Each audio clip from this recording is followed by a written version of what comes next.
Alam nyo, maraming nagdinegosyo na umaabot lang ng 6 na buwan, 1 taon, 2 taon, nawawala din agad. Kasi minsan, ang negosyo sinisimulan natin, masyadong komplikado. Minsan hindi natin abot ng technical skill natin. Minsan hindi naman talaga natin naiintindihan, hindi natin kabisado. So, nawawala din.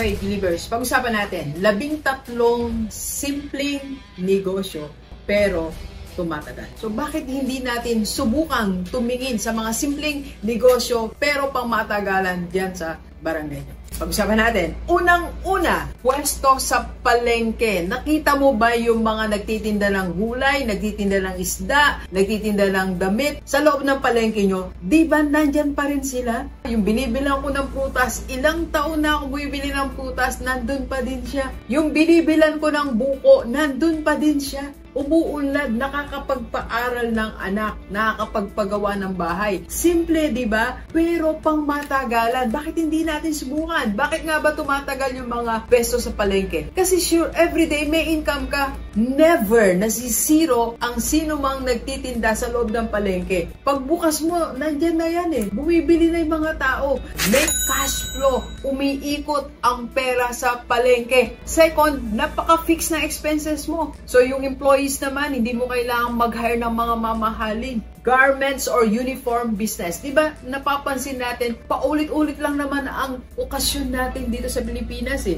Pagpasukan, school uniform, company t-shirt, pag may occasion mga company, yung mga reunion, yung mga celebration ng family, paulit-ulit lang naman yung mga anniversary, paulit-ulit ang mga reunion. All year round, meron kang kliyente. Napakasimple, diba? Meron kang daily income. At napakadaming revenue streams ng garments business. Pag-usapan natin minsan. Number 3, bakery, high demand. Pwedeng ang business model mo B2C. Pwede dun sa direct na buwibili sa'yo everyday. Or pwedeng B2B. Pwede kang mag-distribute sa mga sari-sari store owners, sa mga nagtitinda sa palengke. So, ang gandang business model ng bakery. Hindi ka din magastos. Kasi once nandyan na equipment mo, isang tindera lang, okay ka na eh. Kung gusto mo pang magkaroon ng mobile, kung gusto mong lawakan ng distribution channel mo, pwede.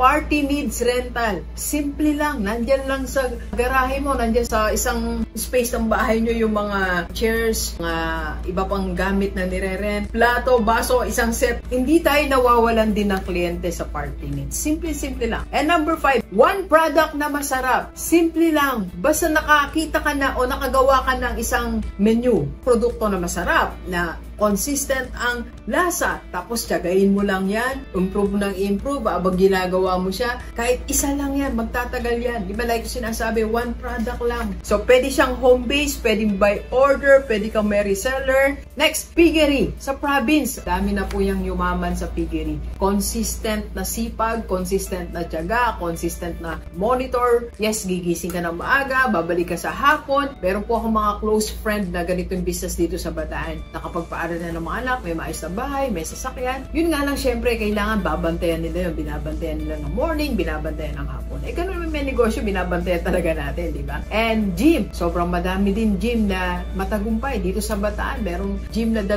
pinupuntahan ko, ilang taon na. Tiyagayin lang natin lahat ng mga negosyo na gusto mong tumagal, tinatyaga lang yan. Next is retailing store. General merchandise, sari-sari store. Simple lang, nandiyan lang. Sa bahay lang, kumikita ka. Kahit 10 to 15% lang profit margin yan. Imagine mo kung kumikita ka ng 500 a day, makatulong na yan sa pamilya mo. So, meron na kayong pambiling ng ulam. Next is car rental. Dumadami po ang mga may negosyo, dumadami ang mga gustong mag-travel, nagiging malikot ang tao, kailangan natin ng sasakyan. And car wash. Ang ganda ng car wash, hindi ka maubusan ng kliyente. Kahapon, nagpa-car wash yung pamangking ko, si Tera. Sabi niya, Doc, pang number 10 na tayo.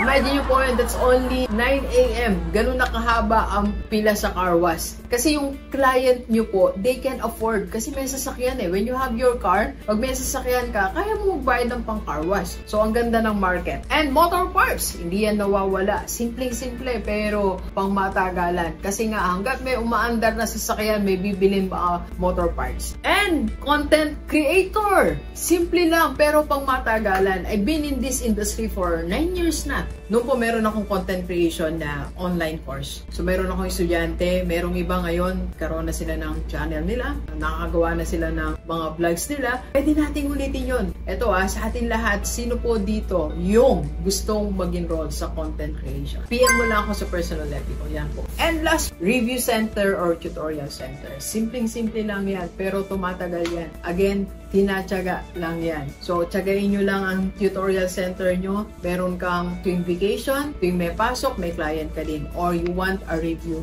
center. Sa review center, hindi mo kailangan magpa-construct ng building. Pwede kang mag-rent. Marami pong nagpa-rent. Ang maganda, magsimula tayo. Okay, Gilivers, pag-isipan mo ngayon, alin dito sa 13 ang napili mo? And pag may napili kang isa, and if you need mentor, PM lang. Again, sa personal level ko. Let's go, let's go. Kapi po tayo.